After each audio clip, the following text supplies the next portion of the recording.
Welcome back. I'm Tedward. Welcome to beautiful San Diego, where I've managed to find some snow at the top of a mountain. And welcome to the all-new 11th generation Honda Accord. This is your family's beloved sedan. You're not ready to go into that SUV world that's been pushed on us for years. And luckily, Honda is still giving us the beautiful, sleek, and efficient Accord. Now, it used to be that Accord and Accord Hybrid were two separate segments. Now, it's essentially like the CR-V, where they're trim levels. So this is the top trim Accord Touring, which means that it does have a 2-liter naturally aspirated Atkinson cycle 4-cylinder, and then it's got a twin motor electric drive.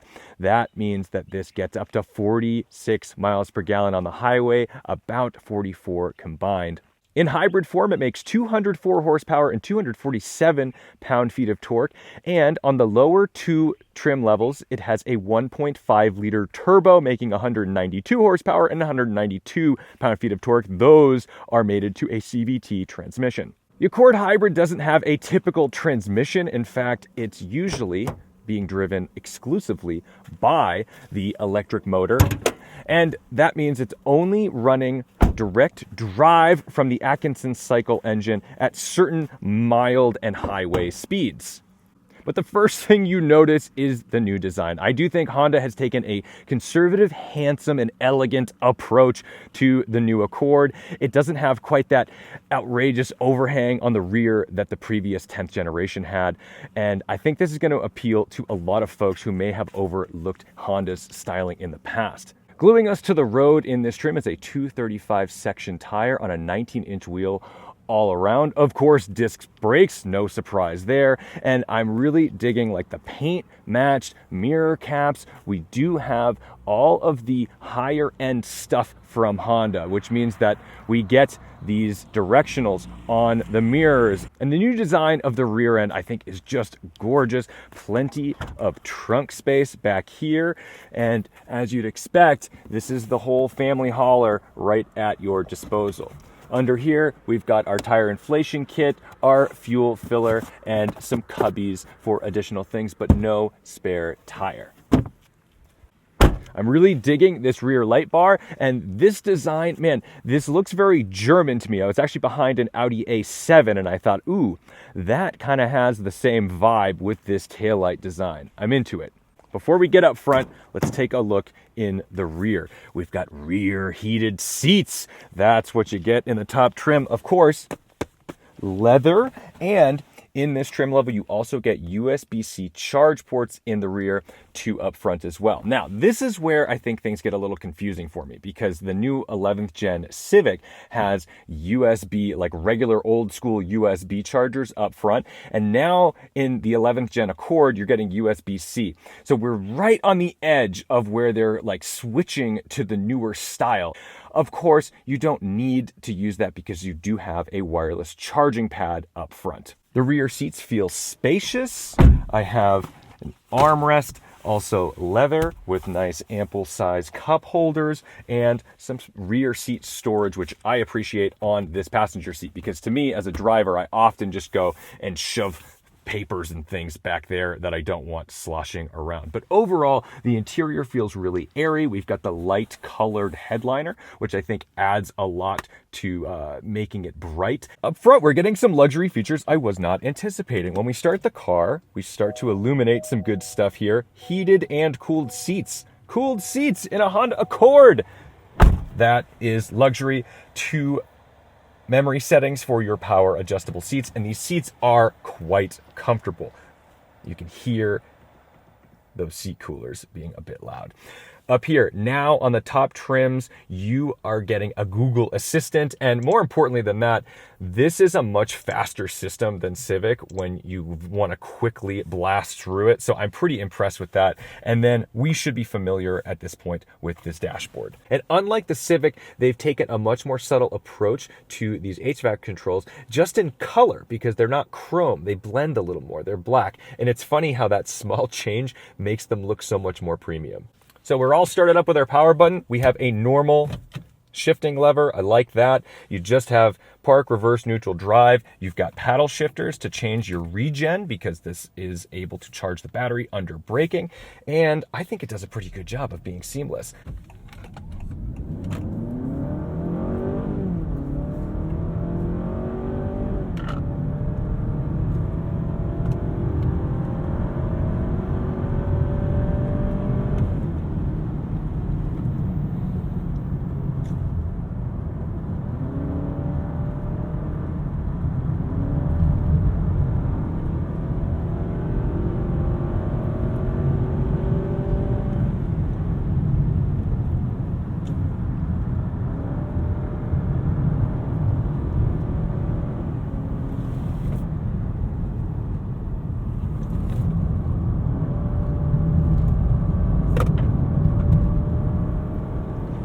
So you'll definitely notice that it doesn't have a ton of guts, but it has enough.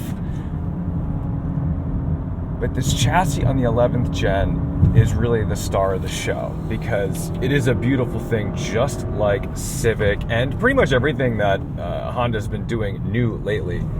They are fun to drive. And you can certainly get the front of the car to push, but I think overall it's a pretty good neutral balance. Now, this is probably not characteristic of the way most people and families are going to be driving their Honda Accords. I understand that, but it's important to get a feel for how it behaves under pressure. And I see that as a big safety concern. To me, a car that can behave well under pressure is a car that I feel comfortable in and giving the keys to, say, like a young person, because some people are just really ham-fisted and they do dumb things, and you want to be able to make that quick lane change or whatever, or even, if it's not their fault, the deer runs out, you want to be able to make that. All right, so power-wise, and this isn't the most fair test. We have an uphill grade if you can't already tell, but we're just going to go wide open.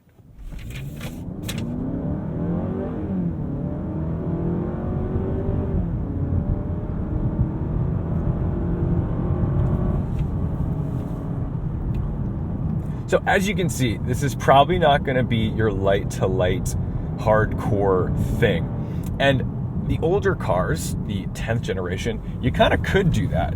You kind of could tune the thing and make it a little monster. But the torque from this hybrid powertrain is making some magical things happen because the throttle response is instant.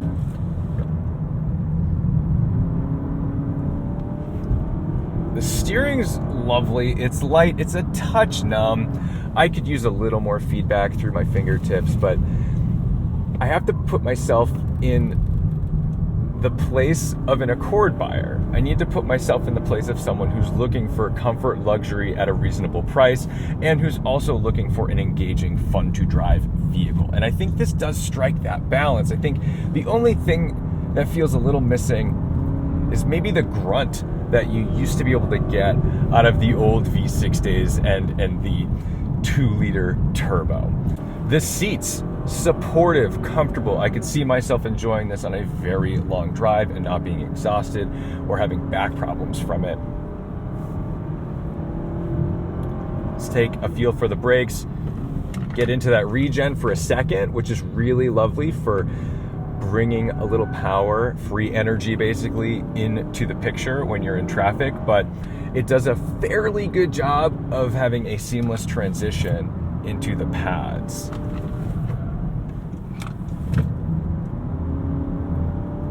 And we've got a great view up here.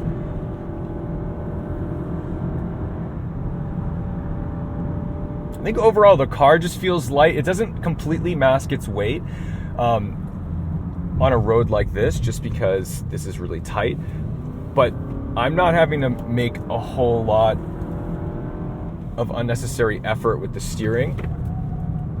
I can just dive into that camber. It goes where I tell it to go. The steering ratio is appropriate. It's not too fast. I think the last time I drove this road was in a Ford Explorer, so I will tell you I'm having a much better time in this. So yeah, it'll push. Understeer is the mode of failure when it comes to the way this car behaves, but it also has some trickery up its sleeve for handling. So what it will do is, in an emergency situation, if you were to be like making a very aggressive change, it can try to transfer some of the weight to the front of the car in order to get more traction, more grip up there.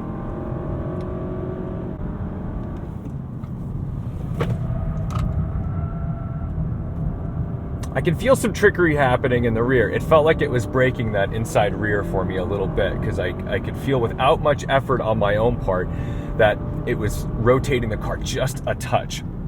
Now we're gonna have a little downhill descent here, which is great because we're gonna be able to recharge our batteries on the way down, and that's gonna allow us to both keep our speed from getting too aggressive and be more efficient. Now we can see in the screen how our power is being distributed. We gotta be really careful. That's all ice right there, unpleasant. And I can tell right now that I'm just putting juice into these batteries. A complaint that I've had with Hondas recently has been road noise. I think that they're a bit loud on the interiors. This Accord is quiet. I thought the Pilot was exquisitely quiet as well. The Touring trim level comes with the highest end 12-speaker Bose sound system, and I have to say, it's very good. And I don't know if I'm gonna say it's very good compared to like a Meridian and a Land Rover, but compared to my Civic Type R's Bose system, this blows it out of the water. So if that's important to you, then you'll certainly want to go for the higher trim. And the fact that this is still under $40,000, very approachable for most people who are looking for something like this. And it's certainly going to be cheaper than, you know, the German luxury car options.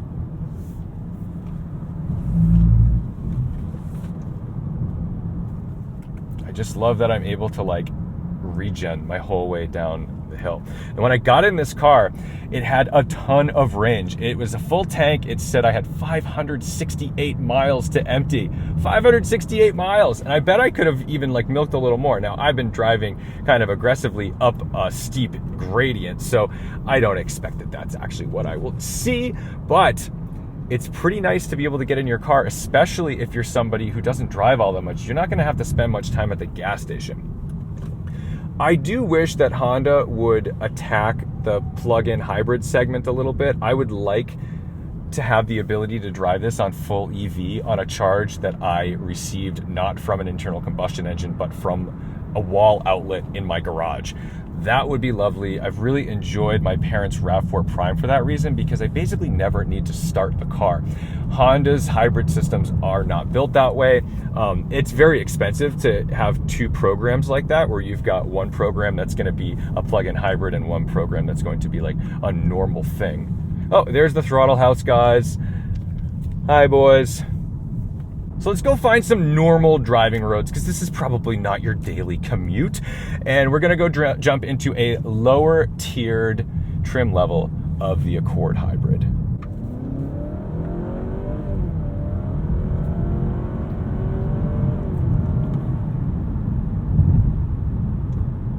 Out here on some faster roads, it's a nice road, but not the quietest road, but the car's doing a good job of insulating me from it. I don't feel stress from the outside world, and I also feel like I'm connected to the car, but not so connected to the car that I'm like a little speed racer. You know, it's got some damping in it, right? Like in a Civic Type R, if I do this, the whole car is shaking like crazy. You know, I can really wiggle someone's butt in the passenger seat. In this car, it's refined, it's damped.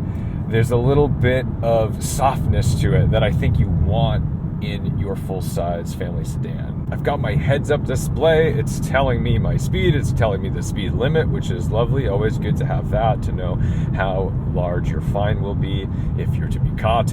And I can use these paddle shifters. Look, I'm not touching anything. It's not like full one-pedal driving, but it does give you the opportunity to very simply adjust your speed without getting into the brakes. And even though if you just grab the brakes a little bit, yeah, it's going to regen before the pads start hitting rotor, I do love the ability to use the paddle shifter, because it really is just an extra form of tactility. It's an extra piece of control, and it doesn't turn the brake lights on in every setting. So if I'm in like a pretty standard, like low regen situation, I can tell that my brake lights are not illuminated. But if I hit it a couple of times, that's when it starts to put my brake lights on. And it's nice that they show you that diagram, because I like knowing that when are my brakes engaged? When are people behind me thinking, ooh, this guy's slowing down?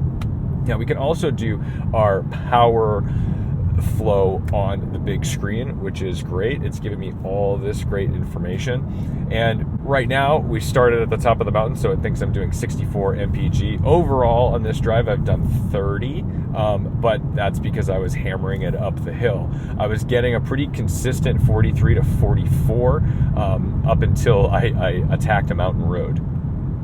Something Honda does incredibly well are steering wheels. And I don't just mean the fact that it's a nice feeling leather steering wheel in the hand. We've gotten used to that over the last new generation of Civic and Pilot and, you know, CR-V, that's great. But it's just the controls are so simple. And you know, to set your cruise, it's all right here at your fingertips, and it's tactile. I know what button does what. The only complaint I have about Honda steering wheels is that the volume is an up and down switch rather than a scrolly wheel. I wish this scrolly wheel was actually the volume, but beggars can't be choosers. But just my 2 cents, Honda, if you want to change something on the steering wheel, make that volume control a scrolly wheel.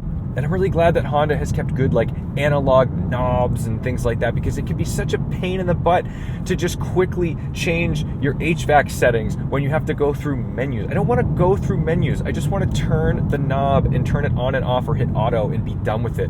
It's so distracting and it's so dangerous to me to have to go through screens for things that I need to adjust now. It drives me nuts that even window mirrors on other cars, on more advanced cars, expensive cars, are starting to have to go through touchscreens where, like, chances are if I need to quickly change my mirror, I don't have time to learn how to do it. I just want to use the quickly accessible buttons. That's the safe way to do it. So now let's take a look at the Accord Sport L, because the Sport L is probably the trim that most people will end up opting for. It's a little more affordable, starting at around $31,000 to $32,000 versus the $38,000, $39,000 that you end up spending on the Touring. But you do lose features.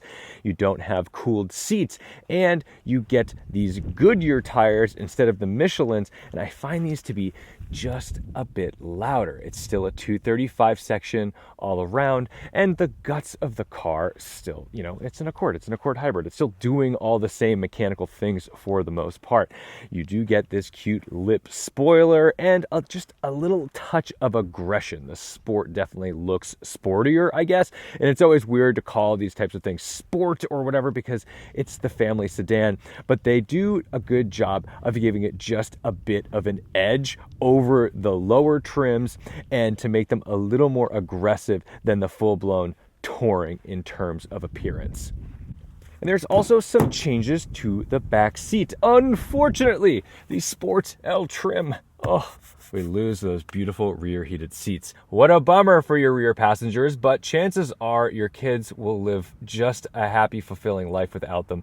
It's okay. They need to learn how to slum it like the rest of us did growing up. But, you know, other than that, very similar, nothing wild. Another thing missing from the Sport L, no wireless charging here. Still a nice little platform to put your phones, but you are going to need to use those USB-C charge ports.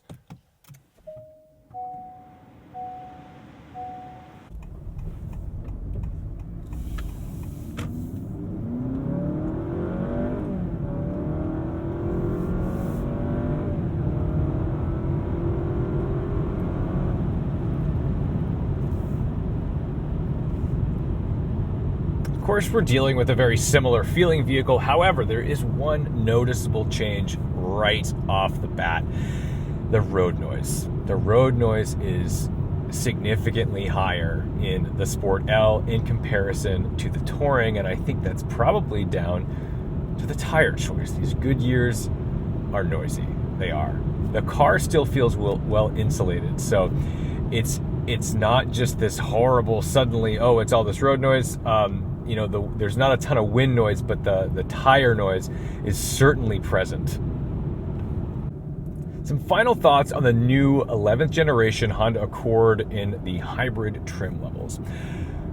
I think it's a really well-built, cohesive package. I think it delivers on the luxury section of the spectrum when it comes to the touring model, because you're getting those heated rear seats, you're getting a lovely interior with great touch points, you're getting heated and cooled front seats, and with the integration of this new larger screen, and on the top trim level, the Google Assistant. That's pretty major, and it's also a faster screen. Whatever processing unit they're using in this, it's much faster than what I've seen on CR-V and Civic. So that gives me a little bit of tech envy in comparison to my Type R. I really like what they've done with the paddle shifters. I think the regenerative braking is really natural and nice. I do wish, unfortunately, that there would be a plug-in hybrid version of this car, because man, oh man, imagine having the ability to have like 30 to 50 miles of pure electric range in your Accord. That would be a real game changer.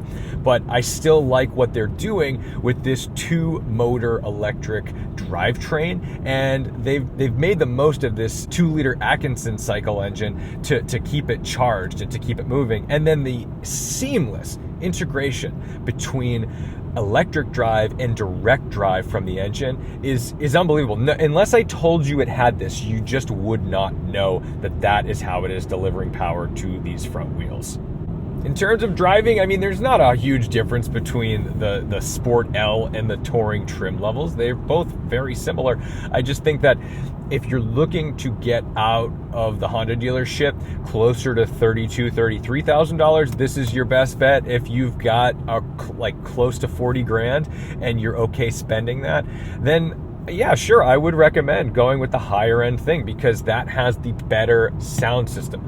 This has 8 speakers, that has 12, and I'll tell you, that 12 speaker Bose is really nice. So if that's part of your deal when you're buying a new car and you need to have the better sound system, pretty simple in my opinion, and I don't feel like I'm throwing a huge expense at you, because sure, it may cost like, around $5,000 more, but we're still under 40 grand, and that's pretty impressive. So thank you to Honda for taking me out to beautiful sunny California to drive the new 11th generation Honda Accord.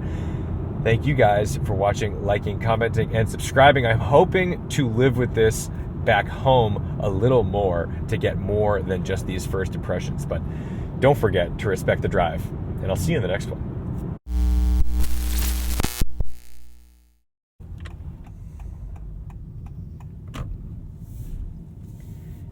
It does pump in some fake engine sounds. In normal mode,